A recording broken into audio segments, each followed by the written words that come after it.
This is that Deluxe Reverb, the blonde one, the early production blonde one that came in with the messed up grill cloth and all, and I thought it was close to done, and I put it all together, and I just had a higher noise floor than I wanted. And turns out to have been three things overlapping. Primarily, the cathode bypass cap, which is shared for V1B and V2B, was leaking. And it was really hard to see. It might be hard to see here too. But it was got a little leak there. And so that's why I had a lot of background rushing white noise, even with the channel volumes off. I changed that out, and what I'm left with now is a little bit of crackle that comes and goes on this volume pot, and a little bit higher than I would expect noise floor. And that pot's not particularly good internally. And even worse on this one. Hear that hum that comes and goes with that crackle? It has an intermittent connection on the wiper.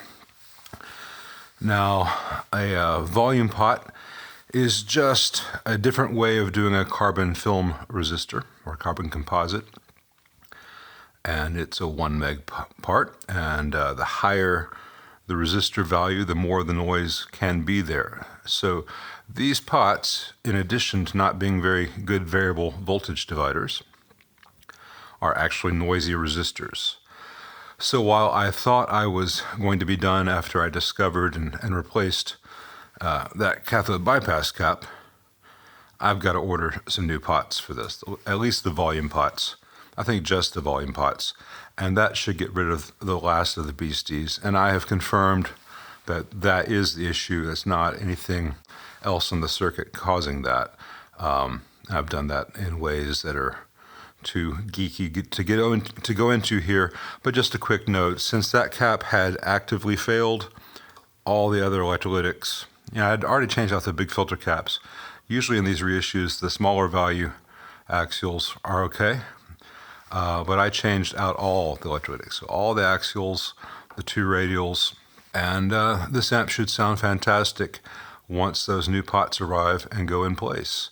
I mean, it sounds fantastic aside from those issues that you heard here, but I like it to sound fantastic at all times in any condition.